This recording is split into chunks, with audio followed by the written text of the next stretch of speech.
This podcast is sponsored by liveproducersonline.com, a community of Ableton Live users connecting you to the pros to learn today's music production. Hello, everyone. Welcome to another episode of the Ableton Live Music Producer Podcast.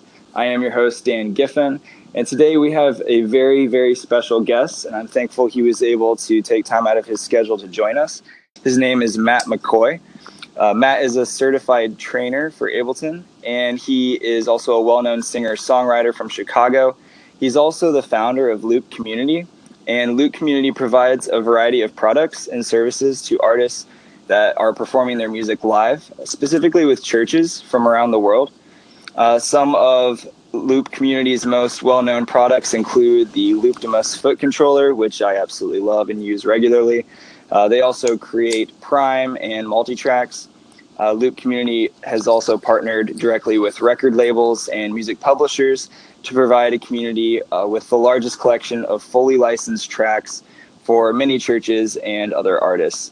So without further ado, thank you, Matt, for joining us. Yeah, man. Thanks for having me. Yeah, man. It should be a good time for sure. But before we dive into more about Loop Community and all the cool stuff that you've created for artists like I just mentioned, I kind of like to start out and just ask you, tell us a little bit about your musical background. Everybody has a story, and how did you get started producing music? Yeah, totally. So I grew up as a pastor's kid, and so I was always around church music my whole life. Yeah. And when I was probably 12, I started playing guitar and, playing at our church. And at that point, I hadn't started using any sort of recording software until I went to college. And a buddy of mine introduced me to Reason. I got into Reason and I just started programming tracks because I thought it was just so cool that you could implement like electronic sounds, while playing acoustic guitar. Sure. And then a couple years later, another friend of mine introduced me to Live. And it was Live version 2 back in like 2003 or so. Oh, wow. Yeah, those like the legacy Ableton Live. Right. Yeah. Yeah. He introduced me to that. And I thought my mind was blown. I thought it was so cool.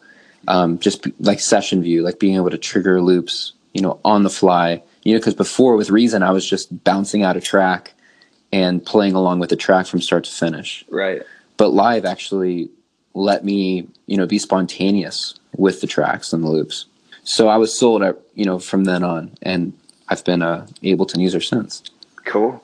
Yeah, that's awesome. No, I can totally relate to you in that sense. I started out in GarageBand, and it was the same thing. Performing live, you just hit play, and there you go. You better hope that it all goes and works all the way through, because you're not really able to do much other than hit play and just go all the way through.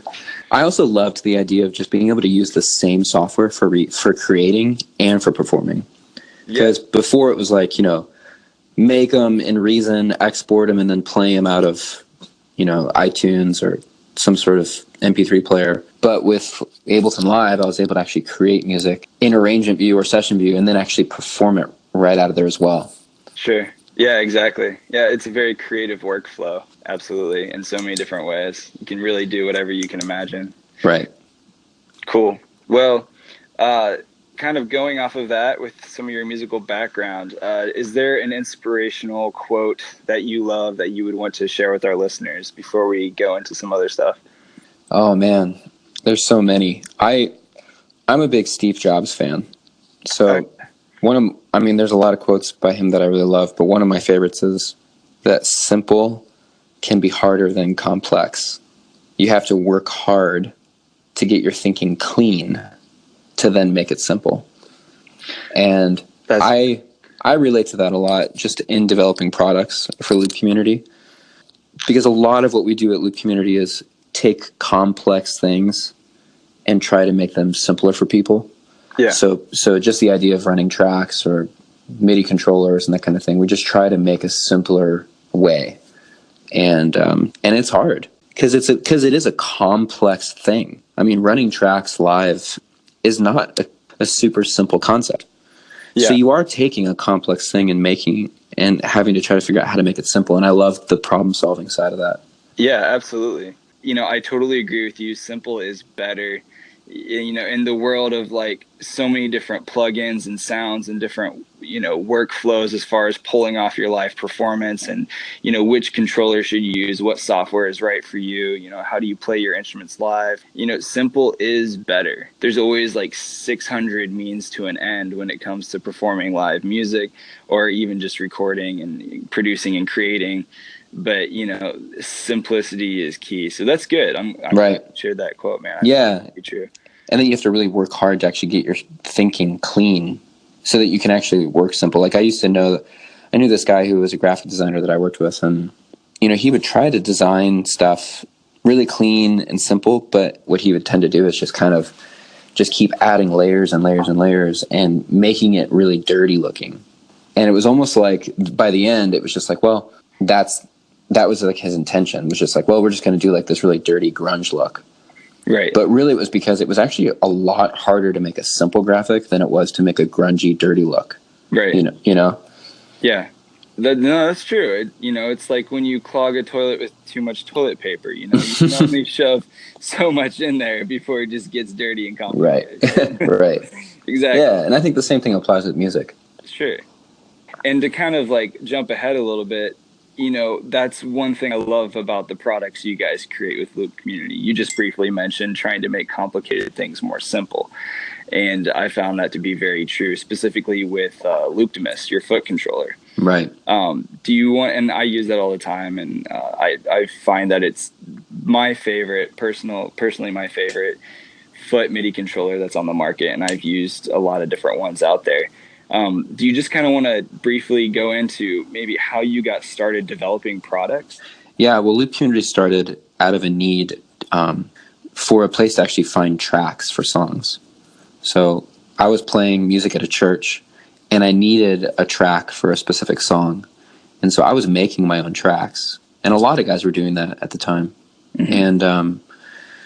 And Loop Community kind of came out of this idea of like, there needs to be a website where you could go and just search for a song that we're playing at church, and then you could just download it. Like even cooler than that would be, what if I could upload tracks that I make, and every time they sell, I make money? So it's kind of a marketplace where people could share the work that they're creating. Sure. So that was really the first product, I guess, that we developed. And it was really just a marketplace for selling tracks. And, it was a complicated thing to get into, though, because we wanted to also make sure that everything was being licensed legally. Right. Because people are uploading cover songs. And we knew that people either A, wouldn't know how to license them, or B, would say they licensed them and then didn't actually license them. Yeah, that's not good. So it was really important to us at the very beginning to cover the licenses. So that's something that we actually do, and that's something that really sets us apart from most distribution platforms. Because even if you sell something on iTunes, like iTunes doesn't cover the license for you. Like you have to go get that yourself. Yeah. So we actually, manage and obtain all the music licensing on behalf of the guys who are selling their tracks on our site. Yeah, man. And that's huge, because I've personally tried to track down publishers or the copyright owners for different songs that I've remixed even. And it can be a challenge, and it's like this game of cat and mouse. Who's the right person to talk to? Will they actually respond to my email? Like, so doing, really, I mean, having all that work done for you as far as getting the rights and permissions to be able to play out songs, whether you're remixing them or whether, in the church community, you're just wanting to play, the backing tracks and make them your own. You guys have created a good platform for people to be able to do that. Yeah, that's what we're really passionate about doing. And so, yeah, just the music licensing part of it was a whole learning curve in its own. I don't have a law background or anything, but I've found myself, having to write up agreements and review agreements and deal with a lot of that kind of stuff. So it's really fun, though. And and then after that, that's when the Looptimus actually came into play, because I became an Ableton certified trainer and had a lot of guys come to me and saying like, hey, like how can I control, Ableton Live if I'm a guitar player and I don't have my hands free? And the thing is Looptimus is not anything it's not like there's nothing like it that exists. I mean, there's tons of MIDI controllers out there. Sure. There's tons of MIDI foot controllers, and there were at the time. And so I kind of started going through different MIDI controllers, and I would recommend them to people. But then what would happen is like these guys would start using it, and then they would get stuck because they have to like install drivers, or they have to like program the controller to get it to work. Right. And so then they were emailing me and being like, hey, you recommended this controller to me, but how do I do this? How do I do this? It's so complicated. And I got so tired of spending my life supporting all these controllers that were pretty complicated. Yeah. A lot of these controllers like can do tons of stuff, but that's if you can figure out how to do it, how to actually use it. Sure. And two, most guys don't need, 80% of what these things can actually do. So that's where I was like, you know what, let's just develop our own controller. Yeah. That's really easy. That's really easy. Like no software, no drivers. Yeah. And it may not have all the bells and whistles that these other controllers have, but it's going to give you, the features that you actually need. Right. So the controller really reaches like a very specific market, and that is, we focused it directly for guys who are leading worship at their church. But what's cool is that we've actually seen that controller end up on a lot of different stages, not just churches. Oh, absolutely. So yeah, like all over. We've seen it. Like it was on Good Morning America with some artists and MTV Music Awards, and it's been pretty cool. Yeah, no, and it goes back to the whole model of simple is better. There's nothing crazy special about Looptimus, but it gets the job done. And in the end of the day, that's all we want. You know, I used when I was configuring my live setup years ago, I was using the FCB controller, and there's a ton of stuff you can do with that, and it's a beast. But you have to install like a driver, and if you want to hack it and map it to Ableton Live, you kind of have to get in the brain and like dig it up a little bit, and do some configuring. And there's other controllers out there, like you have the McMillan Soft Step. And I found, that's also very simple, but it was like stepping on like silly putty. And like whenever I pushed it, I would find sometimes it would re-trigger. Right. And that's why I love the Looptimus, because the buttons are very defined. Like if you step on it with your foot, you're hitting it. Yeah. That was important that we made it feel like a guitar pedal. Right. And I love that because when you're pushing your foot on it, or even like hitting it with your hand, when that button's going down and up, and it's easy to map. Like you just straight up plug it in USB or MIDI and it's ready to go. And, Ableton Live or even Logic, or pretty much whatever else you want to do any kind of mapping with MIDI.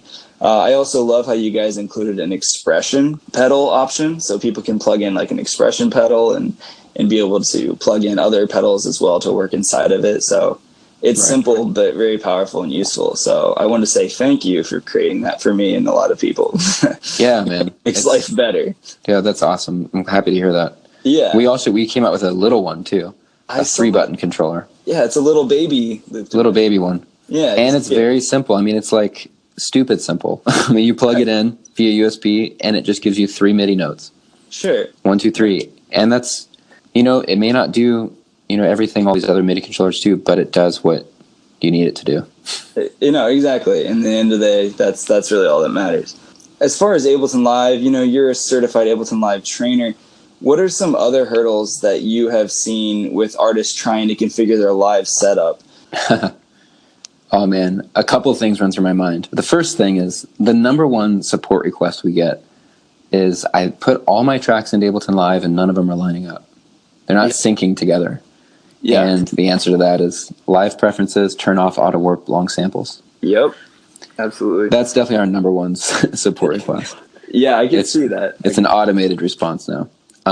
Something that actually we've been getting a lot of is guys who are wanting to run videos inside of Session View, because you can run videos in Arrangement View, but Session View doesn't let you. But there is a third-party plugin that I found recently called Video Sync. Have you heard of this? No, I haven't. It's really cool. The web address, honestly, I can't remember it because it's really long, and I have no idea what it is. But if you just Google Ableton Video Sync, there's a plugin that works really great, and it lets you run video in Session View as clips. So you can just really drag videos in as clips, and it's pretty awesome, actually. So if you're changing scenes, it automatically changes to the next video feed. Exactly. In Ableton's video window that it has popped up. Yep. That's super cool. Yeah, and you can drag that video to like an external monitor and make it full screen. So guys are using that in their live performance with a video, back on the screen behind them. That's cool. And you've been able to do that in arrangement view, but there are guys who want to do it in session view, and this is the way to do it. Right. No, dude, thank you for sharing that. I will probably end up using that. That's really cool. I just did a quick Google right now, and it says videosync.showsync.info, I believe is the website. It runs up to 4K resolution, it looks like. And it could be yours for the price of 249 euros. So okay. 249 euros, whatever that converts. So that's like $300 or something. Something like that. Yeah, but if you do a lot of video, that could be really powerful. It's expensive, but it works really well. Sure, dude. That's awesome. If you're into video.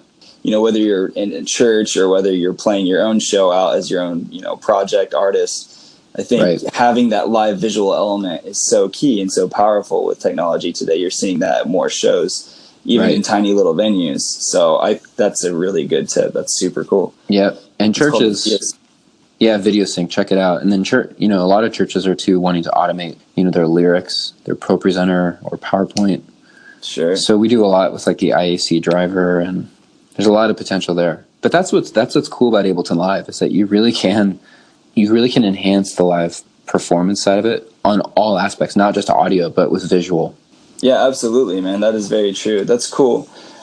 So what are some other Ableton Live features that you find really great for like music production or performance that you use, whether it's for your church or for you personally as an artist? Right.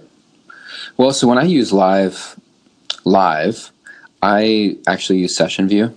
Probably 98% of the time use session view. Cool. And that's actually because I don't really have a need. I really like session view because I can just put all my songs in there, and I just run through the song from start to finish, usually. Okay. So I don't really need, the need for a range of view to like kind of fade in different things and, do automations. But I mean, they're both awesome. So I use session view a lot. I think for creating music, I mean, Live 10, the new features in Live 10, I think my favorite feature is capture. Yes. For making music, capture's pretty killer. It is. Because you don't have to be recording the whole time. Like you can just have a click going, be playing, and when you're noodling around, I mean, how many times have you been noodling around and you like forget the idea? Oh, absolutely. Yeah, or you always seem to have your best take when you're not hitting the record button. Right. Yeah, I know. And I think they knew that. And I think they knew that because there's pressure, when you've got the record switch on. Yeah, and so for those of you listening, that's just for MIDI, not audio. So right. But yeah, no, it's still a great feature, man. Absolutely. Yeah. So I love that. Do you want to walk us through maybe like you mentioned you perform live in session view? Do you want to walk us through from start to finish, like how you set up a live set? You don't have to go super deep into detail, but just kind of walk us through your process of, say you've got a couple of these songs, you've already produced them. How would you go about setting them up to perform them live? Totally. So I keep all my songs really organized in folders, all, within a shortcuts reach in the live file browser. And so I open up a new session. First thing I do, I make an audio track. I delete all the other tracks. So I delete the 2 MIDI tracks that come in there. I have one audio track. I name it band cues. And that's usually where I put in my song guide, like verse 2, 3, 4. Sure. And I drag in my stems from the shortcut menu for that song. And I'll bring in, I'll hold that Command Shift to select everything and then drag all the audio files over at once. Okay. And then hold Command, drop them in horizontally. It creates tracks for me.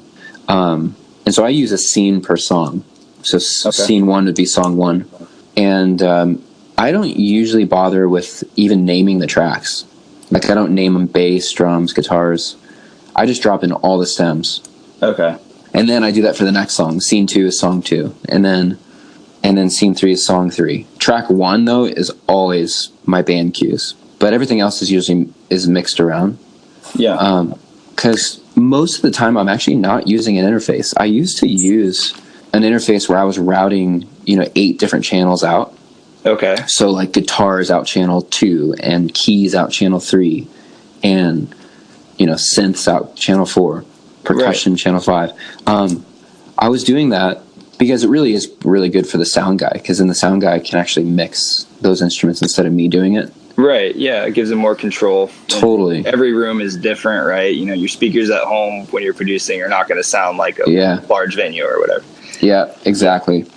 And so I don't know if it's a combination of I got lazy, or I think it's that more of I travel a lot and play. Okay. And so I just didn't want to carry around an interface. I didn't know what kind of sound system I'm walking into as far as, you know, can they even accept 8 inputs? Right. Yeah. So, I mean, if I were playing at the same place every single weekend, like a lot of our guys on our site do, then I probably would definitely set up a interface. Yeah. And route. So I would group all my tracks together into groups like guitars and percussion and synth, and then send each group out its own output. So, quick question. You said that you have all of your cues on track 1, right? Right. If you're not using interface, I'm assuming you're going aux out from your computer directly. Right. And how do you split those cues from not going out to the house then? I go to external. So I set channel 1. So I set track 1 to go at output 1 of my headphone jack. So I just pan I don't use the pan knob. I just tell the track 1 to go out of the left hand side of my headphone jack. Okay. And then all my tracks, like all my instrument tracks, I send those to the master, and then I tell the master to go out output 2, which is the right hand side of your headphone jack. Okay, I gotcha. So you just split that signal then? Yeah. Okay. So, I mean, honestly, I'm keeping it really simple.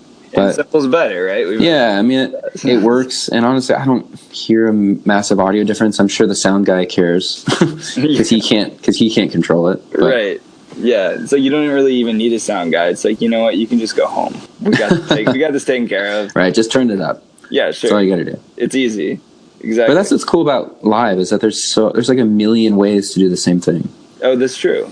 Yeah, I've used Logic and GarageBand and Pro Tools, and I've said this in previous podcasts, but I find Ableton to be the most creative platform for just performance or production or anything, really. Yeah, absolutely. Just the design of it, man. It's brilliant. So, absolutely. Yeah. Do you have any other favorite? I know we talked about the Looptimus, and we talked about MultiTrack and some of these things, but are there any other commercial MIDI controllers or music apps that are readily available out there that you have fallen in love with or that you like? Yeah, that's a good question. So there's a couple things that come to mind. 2 things are ours, and one is the obvious. I'm sure you guys have talked about it on this podcast before, but the Push. Yes. Yep. I think is an incredible controller for creating music. I haven't used it live, but in creating music, the Push is, I mean, hands down the best. I think the controller for using with Ableton Live. Yes, I would 100% agree with you. Yeah, the Push 2 controller. I was actually talking with Matt Moldover in the previous podcast, and we did a Push 2 podcast with my friend Ben Spoker. But absolutely, man, I find it's better for production in the studio, even though you could use it for live performance. Right. I think, intuitively, it's just a phenomenal production thing, whether you have experience with music theory or just music production at all. Like, it's a brilliant way to start creating really quick. Yeah. It really makes you feel like you're creating, which I think is what is so important. Like, some controllers are just so boring. And there's something about the Push that, I mean, it just the way they designed it just makes you really feel like you have a lot of freedom. Yeah, so. I totally agree. Absolutely. Yeah, and there's the Push 1, which I believe came out about 6 years ago. And then the Push 2 came out in the last 2 years or so. And the Push 2, I would say, is a completely different controller than the Push 1. I mean, they upgraded a lot, and especially with the update of Live 10, you can really get into the brain of Ableton to the point of really you don't need to touch your computer. You can just kind of just finger around on it, and your computer can be in the next room. It doesn't even matter. Right. Yeah, it's pretty awesome. That's great, man. The other thing that I think is really fun is something that we another product that we sell, and we sell patches, and it's a section of our website we call Sound Park. And kind of like how we had a marketplace where people could upload and sell their tracks and stems. Sure. We created a marketplace where people could upload and sell patches that they make. So, and they're song-specific patches. So it's kind of cool because you could search a specific song and then download patches that work with that song. So if you're looking for like a lead line, a synth sound that is very specific to like a Hillsong song or, whatever it is, Yeah. You can find those. And for different software, like Omnisphere or That's awesome. Ableton Live. That's fantastic. So just kind of help me understand, and our listeners. So if I wanted to have basically, one instrument stem, like you said, like a synth line or a pad or something, yeah, I could grab this patch, and this patch would allow me to use like a different Ableton instrument or like a VST, but it's going to have the same like MIDI notes that I'm basically just converting inside Ableton. Okay, that's a good question. Yeah, so it's not a track. It's not a performance you're buying. You're actually just buying the sound. So think of it as like a preset, like an Instagram filter. Sure. Okay. We're basically giving you like the filter or the sound preset that you can use, and you'll still have to play the part. Okay, gotcha. But the sound, the tonal sound of it will sound like, this. Awesome. Yeah. So you're basically creating presets of sounds that people can load in and create with. That's very cool. Yeah, exactly. And then the other thing I'm really pumped about is we had a lot of users who wanted to use tracks in live performance, but they didn't want to learn software, or they didn't want to buy it, or Ableton was just too complicated for them. Sure. So someone like my dad, he's not going to learn Ableton Live. Right. But, he plays guitar and he wants to play along with a band. And so we created a really easy app for iPhone and iPad and Mac called Prime.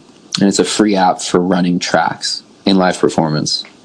And it's kind of just like a good baby step into the world of tracks. If you're brand new to it and maybe Ableton Live seems really daunting to you, this is a good baby step in.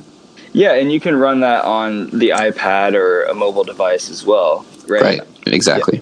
Yeah, no, and I know several large churches in the area in Indianapolis where I live use Prime, and they love it, especially for onboarding. If you're working in a church, or even if you're just doing backing tracks for live performance for a band, I mean, it can be a really cool way to, not have to spend all this extra time learning something like Ableton. If you just want something really simple and basic to just get results really quick, then I know that a lot of people that really find Prime very user friendly, just and simple to be able to do that.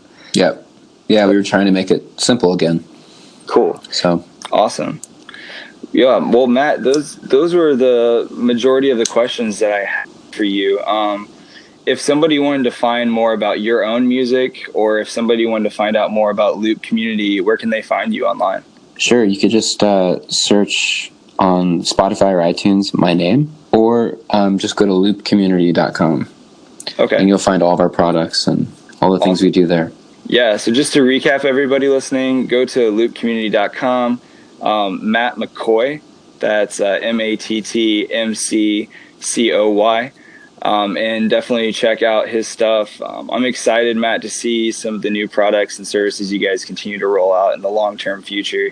I think you guys have an amazing product and service, not only just for the church community that you have worked with currently and in the past, but like I've said, your Prime or your Looptimus foot controller and the little baby Looptimus Mini, I think, are great for artists just to be able to find that simple product and actually accomplish what they want to do for live performance. Or, I even use the Looptimus even just for recording, for doing quick mapping with my foot as I'm doing maybe automation with a guitar or something. I just find it to be really powerful, even just triggering vocal effects in real time. And I think you guys make great products.